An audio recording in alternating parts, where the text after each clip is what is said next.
In 2026, the median home in the United States requires a monthly payment of $3,147. That includes principal, interest, taxes, and insurance. A household earning the median income of $77,000 a year would need to spend 60% of their gross pay to cover that number. This is not a housing crash. A crash implies prices are falling. What we are watching is the opposite. Prices are holding, mortgage rates are holding, and the result is a market that has become structurally inaccessible to the majority of American buyers. The window to sell at the top of this market is not closing gradually. It is slamming shut, driven by a sequence of forces that are now accelerating simultaneously. Insurance carriers are retreating from entire states. Property tax assessments are rising on paper values that buyers can no longer finance. Institutional landlords who propped up demand in key markets are quietly becoming net sellers. And a wave of $929 billion in residential mortgage-backed securities is scheduled to roll over in the next 18 months into a rate environment that did not exist when they were originated. This is not a prediction of collapse. It is a description of a system that is losing its structural support columns one by one.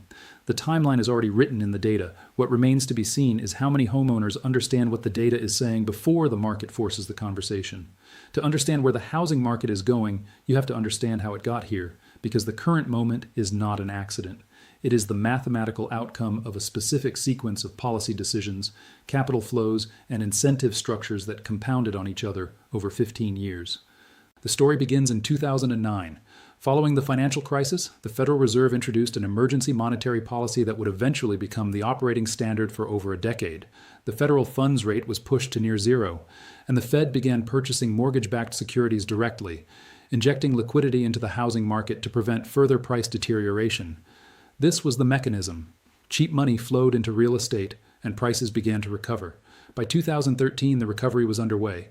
By 2018, prices in most major markets had fully erased the losses from 2008. But the cheap money did not stop. It continued, and prices continued to rise well past the recovery point into territory that had no historical precedent relative to income growth. Between 2012 and 2022, the median home price in the United States increased from approximately $178,000 to $428,000, a gain of 140%. During that same period, median household income grew from roughly $52,000 to $74,000, an increase of about 42%. The math of that divergence is the foundation of every housing conversation happening today. The asset inflated at more than 3 times the rate of the income required to service it. That gap was bridged by one thing: historically low interest rates. At 3% on a 30-year mortgage, a $400,000 home produces a monthly principal and interest payment of approximately $1,786. At 7%, that same $400,000 produces a payment of $2,661. The price did not change. The cost of ownership changed by $975 every single month. That is the structural break that happened between 2022 and 2023, and it has not reversed. When the Federal Reserve began its rate hiking cycle in March of 2022, it was responding to inflation that had already embedded itself in the broader economy. The housing market did not crash in response, as many analysts predicted. It froze. Sellers who had locked in 30-year mortgages at 2.75% or 3.25% had no financial incentive to sell and become buyers at 7%. So they stayed put. Inventory collapsed. The National Association of Realtors reported that existing home sales fell to their lowest level since 1995, dropping to an annualized rate of roughly 3.96 million units in late 2023. Not since Bill Clinton's first term had transaction volume been this low in the American housing market. Low supply met with reduced but not eliminated demand held prices in place, creating what economists have called the lock-in effect. An estimated 85% of outstanding mortgages in the United States carry a rate below 5%. Approximately 57% carry a rate below 4%. Those homeowners are not selling. And as long as they are not selling, the market does not clear, and the affordability crisis does not resolve through the normal mechanism of price adjustment. But the lock-in effect is not permanent. It is a pressure valve that is building toward a release. And the release mechanism is being assembled right now from several directions simultaneously. The first is insurance. This is the variable that most homeowners have not fully priced into their calculus, and it is moving faster than any other cost in the housing stack. State Farm, the largest property insurer in the United States, announced in May 2023 that it would stop accepting new homeowner insurance applications in California, citing wildfire risk and construction costs. Allstate followed with a similar withdrawal from new policies in the state. Farmers Insurance reduced its California exposure significantly. By mid-2024, nearly 2.8 million California homeowners were on the state's insurer of last resort, the FAIR Plan, a backstop program that offers limited coverage at sharply higher prices. In Florida, the situation is structurally more severe. More than a dozen private insurers have become insolvent or exited the state since 2017. Citizens Property Insurance, Florida's state-backed insurer of last resort, has grown to become the single largest insurer in the state with nearly 1.3 million policies, a position it was never designed to occupy. In 2023, Citizens raised rates by an average of 14%, on top of years of prior increases. Homeowners in South Florida are now routinely reporting insurance premiums between $8,000 and $15,000 per year on properties that would have cost $20,500 to insure in 2019. Here's why this matters structurally for the national housing market. Insurance is a required component of a mortgage escrow account. When a lender originates a mortgage, they require proof of insurance. When insurance becomes unavailable or unaffordable, the mortgage becomes unoriginatable on that property. A home without available insurance is a home that can only be purchased by cash buyers. In markets where cash buyers set the clearing price, that price is substantially lower than what a financed buyer would pay. We saw the mechanics of this in Lahaina, Hawaii after the August 2023 wildfires. Properties in affected areas that did carry insurance faced total loss payouts, while neighboring properties that lost coverage saw their values impaired not by fire, but by the absence of insurable interest. The insurance retreat is not confined to California and Florida. In 2024, insurers pulled back from coastal Louisiana, the Gulf Coast of Texas, and parts of the Carolinas. In 2025, this withdrawal began showing up meaningfully in inland markets with elevated flood risk. FEMA's National Flood Insurance Program, which provides coverage in areas private insurers will not touch, raised premiums under its Risk Rating 2.0 overhaul. Some policyholders in high-risk flood zones saw their annual premiums increase by 300% or more.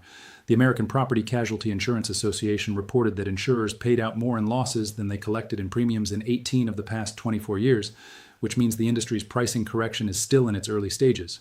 The premiums will continue to rise. The retreats will continue to expand geographically, and every dollar added to the monthly insurance escrow payment narrows the pool of buyers who can qualify for a mortgage at the current price. The second structural pressure is property taxes. This is the hidden cost that expanded dramatically during the pandemic-era price surge and has not contracted as those prices stalled. When home values rise, local governments reassess properties and collect higher tax revenue. This process has a lag. Assessments typically happen on a 1 to 3 year cycle depending on the jurisdiction. In many markets, the reassessments triggered by the 2020 through 2022 price surge are still working their way through the system, meaning property tax bills are rising on homes whose market values have not increased and in some cases have declined in real terms. In Cook County, Illinois, which contains Chicago, property tax assessments rose by an average of 31% on residential properties following the 2021 reassessment cycle. In Mecklenburg County, North Carolina, which contains Charlotte, residential assessments increased by an average of 51% in 2023. Texas, which has no state income tax and therefore relies more heavily on property taxes, saw some suburban Dallas and Austin counties post-assessment increases of 40% to 60% over a 2-year period. For a homeowner who purchased in 2021 expecting a stable tax bill, these increases represent a substantial and largely unanticipated addition to their monthly carrying cost. For a prospective buyer underwriting a purchase today, the rising property tax trajectory is a direct headwind to affordability. Every $100 per month increase in taxes removes approximately $17,000 in purchasing power at current mortgage rates. When you combine rising insurance costs with rising property taxes, the total monthly payment on a median home has grown significantly beyond what the headline mortgage rate alone suggests. The third structural pressure is the institutional landlord unwind. Between 2012 and 2022, institutional investors purchased single-family homes at a scale that had no historical precedent. Invitation Homes, the largest single-family rental operator in the country, built a portfolio of over 80,000 homes. Progress Residential American Homes 4. Rent and dozens of smaller institutional operators collectively purchased an estimated 5% of all single-family homes sold during this period, with concentration significantly higher than 5% in specific markets. In Atlanta, institutional buyers accounted for roughly 30% of single-family purchases in certain zip codes during peak acquisition years. In Phoenix, Charlotte, and Jacksonville, similar patterns emerged. The The incentive structure that drove this behavior was straightforward. Low-cost capital, available at near zero interest rates, could be deployed into single-family homes that generated rental yields of 5% to 7%. The spread between cost of capital and rental yield was attractive, the assets were tangible and appreciating, and the operational scale created efficiencies that individual landlords could not replicate. That incentive structure has reversed. Institutional single-family rental operators now hold assets financed at low rates that are maturing, requiring refinancing at rates that compress or eliminate the spread between cost of capital and rental yield. Invitation Homes reported net debt of approximately $9.6 billion in its most recent filings, a significant portion of which carries interest rate exposure through variable rate instruments or near-term maturities. When the cost of holding a portfolio of 80,000 homes rises materially while rental growth is decelerating, the rational institutional response is to sell. And we are beginning to see exactly that. Institutional net acquisition of single-family homes turned negative in several major markets beginning in late 2023. In Phoenix, which had been one of the primary institutional acquisition markets, net institutional home purchases fell sharply as higher borrowing costs made the math on new acquisitions prohibitive and existing portfolios became candidates for disposition. When institutional sellers enter markets that have been stripped of traditional buyer pools by affordability constraints, the result is inventory accumulation. And inventory accumulation in the current rate environment has only one pressure release: price. Now let us zoom out from the individual cost drivers and look at the credit architecture that sits underneath all of it. Because the housing market does not operate as a standalone system. It is the collateral base for the American banking system, and the American banking system is currently holding a substantial quantity of real estate debt originated in a rate environment that no longer exists. Approximately $929 billion in single-family mortgage-backed securities are scheduled to mature or face significant payment adjustments in the 18 months following the first quarter of 2026. These are not primarily subprime instruments of the 2008 variety. Many are adjustable rate products originated during the low rate period that carry introductory fixed periods of 5 or 7 years, after which they reset to a rate indexed to current market benchmarks. A borrower who originated a 5/1 ARM in 2021 at 2.75% is facing a reset to the SOFR index plus a margin, which in the current environment produces a rate in the range of 7.5% to 8.5% on a $500,000 loan balance that represents a monthly payment increase of approximately $800 to $2,200. The households that are most exposed to this reset wave are not necessarily the ones with poor credit histories. They are the households that made financially rational decisions in the rate environment that existed when they originated their loans. The problem is not their underwriting quality. The problem is the mismatch between the rate environment at origination and the rate environment at reset. Regional banks are the institutions most exposed to the residential mortgage reset cycle, as well as the commercial real estate stress that is running simultaneously. The FDIC reported in its 2024 annual report that the number of banks on its problem institution list had risen to 66, with total assets of approximately $87 billion. These institutions are not failing visibly, but they are operating under elevated regulatory scrutiny because their loan books contain concentrations of real estate exposure that regulators view as potentially impairing. The extend and pretend dynamic that characterized commercial real estate workouts throughout 2023 and 2024 is beginning to face its structural limits. Loan modifications require the borrower to demonstrate some capacity to service the modified terms. As operating costs for properties continue to rise while revenue growth stagnates, that capacity is diminishing. The workout options narrow. The losses that were deferred begin to surface on the balance sheet. The credit market's assessment of this risk is visible if you know where to look. Commercial mortgage-backed securities delinquency rates, tracked by TREP, rose to 5.86% as of late 2024, with office sector delinquencies exceeding 10%. The spread between investment-grade corporate bonds and CMBS of comparable rating has widened, reflecting the market's demand for greater compensation to hold real estate credit exposure. This repricing in the credit markets is the mechanism by which the stress in individual assets becomes a systemic condition. When lenders price credit risk higher, the cost of originating new real estate debt rises. When the cost of new debt rises, the price that a leverage buyer can bid for an asset falls. Lower clearing prices produce lower collateral values, which produce higher loan-to-value ratios on existing loans, which trigger covenant reviews, which produce calls for additional equity, which sellers in distress cannot meet, which produces more forced sales. The cycle is self-reinforcing, and it is now in motion. There is a geographic dimension to this that the national aggregate data obscures. The housing market in the United States is not monolithic. It is a collection of hundreds of local markets, each with its own supply and demand dynamics, its own insurance exposure, its own property tax trajectory, and its own relationship to the institutional capital flows that have shaped the past decade. But certain structural patterns are emerging with enough consistency across multiple markets to represent a systemic signal rather than local noise. Markets that experienced the most aggressive price appreciation between 2020 and 2022, driven by the combination of remote work migration and institutional capital inflows, are now showing the earliest signs of reversal. Austin, Texas saw median home prices fall approximately 19% from their peak. Boise, Idaho, which became a destination for California remote workers during the pandemic, saw prices decline from a peak median of around $550,000 to approximately $430,000 by mid-2024. Phoenix and Las Vegas, both heavy institutional acquisition targets, are showing inventory accumulation that has not been seen since 2011. These are not marginal moves. They represent a meaningful repricing in markets that absorbed disproportionate capital during the low-rate era. The migration patterns that drove those price surges are also shifting. Remote work, which was widely predicted to become permanent, has been partially reversed by return-to-office mandates from major employers. Amazon, JP Morgan, Goldman Sachs, and dozens of other large employers implemented either full or partial return-to-office requirements between 2023 and 2025. This has reduced the pool of location-independent buyers who were willing to pay peak prices in secondary markets. The buyers who relocated from San Francisco to Austin, expecting to work remotely indefinitely, are now facing a choice between a long commute and a relocation back toward their employer's office hub. Neither option is supportive of the price they paid at the peak. The Sunbelt states that benefited most from this migration wave are also the states now facing the most severe insurance cost escalation. Florida absorbed an estimated net 800,000 new residents between 2020 and 2023. Those residents are now paying home insurance premiums that have risen by an average of over 40% in the past 2 years, according to data from the Insurance Information Institute.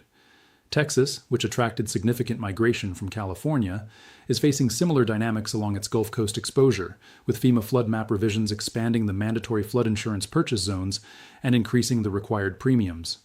The states that seem to offer affordability relative to coastal markets are discovering that the total cost of home ownership, inclusive of insurance, property taxes, and flood risk, is substantially higher than the sticker price implied. The energy cost dimension of this story is also underappreciated. Homes in regions with aging grid infrastructure, high summer cooling loads, or exposure to natural gas price volatility carry a higher total ownership cost than their purchase price alone suggests. In Texas, the February 2021 grid failure that left millions of homes without power for days triggered a wave of insurance reassessments and building code revisions that have added cost to new construction and existing home retrofits. In states reliant on natural gas for home heating, the volatility of commodity prices creates an unpredictable component of monthly ownership costs that buyers historically underweighted.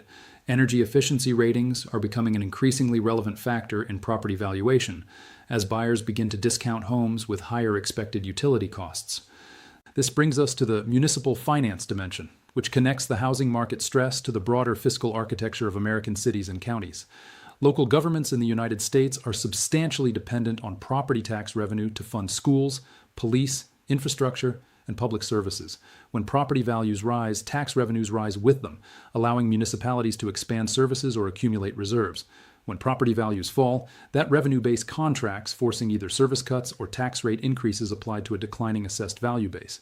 The fiscal position of many American municipalities entering 2026 reflects the spending commitments made during the high revenue years of 2021 and 2022, when property values were at their peak and tax revenues were robust. Those commitments, which include multi-year labor contracts with public employees, infrastructure projects, and pension contribution schedules, do not automatically contract when property values decline. The result is a structural budget pressure that will manifest over the next 3 to 5 years as reassessments catch up to current market values. Cities that are experiencing significant commercial real estate stress alongside residential market softening face a compound revenue problem. New York City's office vacancy rate has contributed to a reduction in property tax revenue from commercial real estate that the city's Office of Management and Budget estimated at approximately $1.3 billion annually through 2027. Chicago, Philadelphia, and San Francisco are facing similar commercial real estate tax base erosion. The fiscal response to this erosion, whether through higher residential property tax rates, reduced services, or municipal borrowing, affects the attractiveness of home ownership in those jurisdictions and the long-term trajectory of their residential real estate markets. The pension fund dimension adds another layer of systemic interconnection. Public pension funds in the United States have significant allocations to real estate, both directly through property ownership and indirectly through investments in real estate investment trusts and private real estate funds. The CalPERS, the California Public Employees Retirement System, has a real estate allocation that represents approximately 13% of its total portfolio. The New York State Common Retirement Fund carries a similar allocation. As commercial real estate values have declined, the reported returns on these allocations have deteriorated.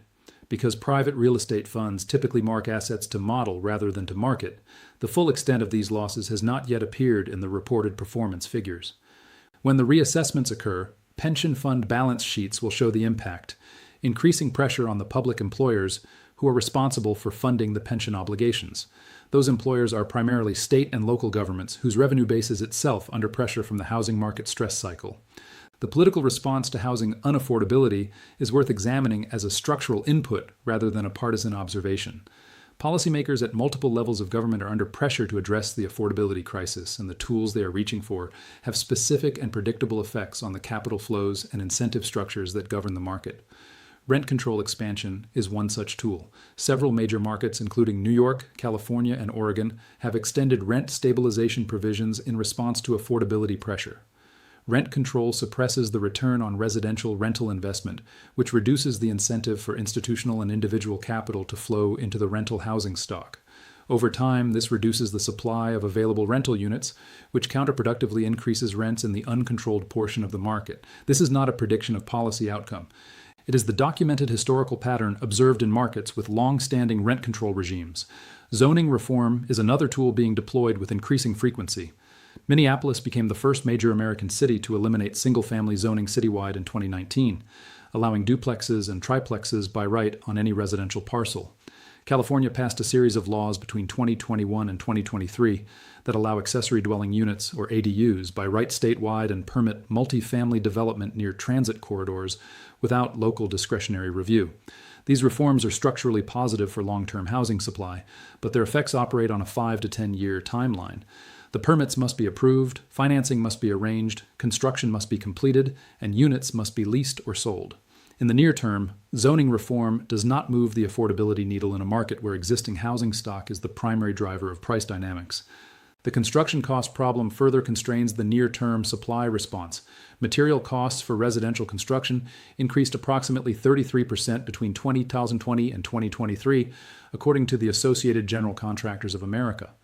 Labor costs in skilled trades have risen even more sharply in markets with strong demand, reflecting the structural shortage of construction workers that developed during the post-2008 period when construction employment collapsed and did not fully recover. The National Association of Home Builders estimated in 2024 that regulatory compliance costs, including environmental review, permitting fees, impact fees, and building code mandates, account for approximately 24% of the final price of a new single-family home. These structural cost inputs mean that new construction cannot provide affordable supply at a price point accessible to median-income households without significant subsidy. The gap between construction cost and affordable price is the defining constraint on the supply-side response to the housing affordability crisis. What we are watching in the American housing market in 2026 is not a single event or a single cause. It is the convergence of multiple structural pressures, each of which was set in motion by a different policy decision or capital flow, and each of which is now producing consequences on a similar timeline. The insurance retreat is not driven by the same mechanism as the rate reset wave, but both are increasing the monthly cost of home ownership simultaneously. The institutional landlord unwind is not driven by the same mechanism as the property tax escalation, but both are adding inventory to markets where buyer qualification is already constrained. The municipal fiscal pressure is not driven by the same mechanism as the construction cost problem, but both are narrowing the policy options available to address the underlying affordability condition. The homeowner who purchased in 2021 at peak prices with a 5/1 adjustable rate mortgage is now approximately 18 months away from a rate reset that will increase their monthly payment by an amount that may exceed their capacity to absorb. Their insurance premium has already risen. Their property tax has already risen. The equity they accumulated during the price run-up has been partially erased by the subsequent softening in their market.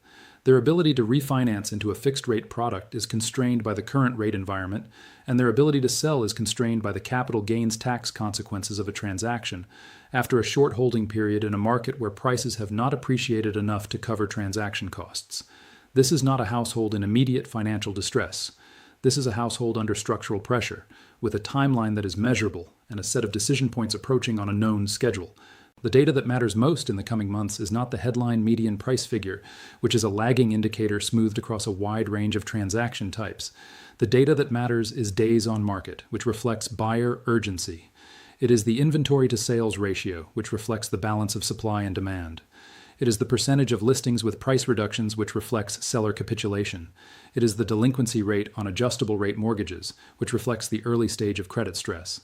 And it is the coverage ratio of municipal bond debt service to property tax revenue in markets with high commercial real estate vacancy, which reflects the fiscal sustainability of the local government structures that underpin residential property values. Each of these metrics is moving in the same direction. Days on market are rising in the previously overheated Sunbelt markets. Inventory to sales ratios are building in Austin, Phoenix, and several Florida markets. The share of active listings with at least one price reduction rose to above 40% in several major markets in late 2024. Adjustable rate mortgage delinquencies are tracking upward relative to their 2022 baseline. And the municipal bond market has begun to price a modest risk premium into the debt of cities with measurable commercial real estate tax base erosion. None of these indicators by themselves constitute a crash signal. Together, they constitute a structural description of a market that is repricing. The repricing of the largest single asset class held by American households is not a financial event that stays contained within the housing sector. It is transmitted through the banking system, through the insurance industry, through local government finances, and through consumer confidence and spending behavior. Each of those transmission channels is itself a component of the broader economic system with its own feedback loops and pressure points. We are not at the end of this repricing cycle. Based on the structural drivers described here, the rate reset wave has not yet peaked. The insurance market's retreat from high-risk geographies has not reached its geographic limits. The institutional landlord disposition process has only recently turned from net acquisition to net disposition in key markets. The municipal fiscal reassessments triggered by commercial real estate declines are still working through the budget cycle in most affected cities. What happens next is not a matter of prediction, it is a matter of following the incentive structures to their logical outcomes. When insurance becomes unavailable or unaffordable in a market, the pool of financeable buyers shrinks. When the pool of financeable buyers shrinks, prices must adjust to reach a level accessible to the remaining pool. When prices adjust downward in a market where recent buyers are at or near their loan balance, equity evaporates and the capacity to sell without loss is constrained. When sellers cannot transact without loss and buyers cannot qualify at the existing price level, the market freezes. When the market freezes, the economic activity dependent on housing transactions, moving companies, renovation contractors, furniture retailers, mortgage brokers disappears. When that activity disappears, the local economy weakens. When the local economy weakens, employment softens. When employment softens, mortgage delinquencies rise, and the cycle moves through its next rotation. The policy decisions that could interrupt this cycle, rate reductions by the Federal Reserve, a federal backstop for the insurance market in high-risk geographies, meaningful reform of the NFIP, construction cost reduction through regulatory streamlining, are all on the table in some form. But each of them operates on a timeline that is longer than the structural pressures that are now in motion. Rate decisions by the Fed are constrained by the inflation dynamics in the broader economy. Insurance market reform is constrained by the political complexity of subsidizing coverage for high-risk properties. Construction reform is constrained by local government resistance and legal challenges. The near-term trajectory of the housing market is therefore more likely to be shaped by the structural forces already in motion than by the policy interventions that are still being debated. This is not a story about collapse. It is a story about the mathematical resolution of a system that spent 15 years absorbing the consequences of historically unprecedented monetary policy and is now in the process of repricing those consequences into the cost of shelter. That repricing is not yet complete. The data will continue to arrive. The rate resets will continue to occur. The insurance renewals will continue to produce their results, and the credit markets will continue to translate all of it into the price of money. The process is not over. It is, by any structural measure, still in its early stages.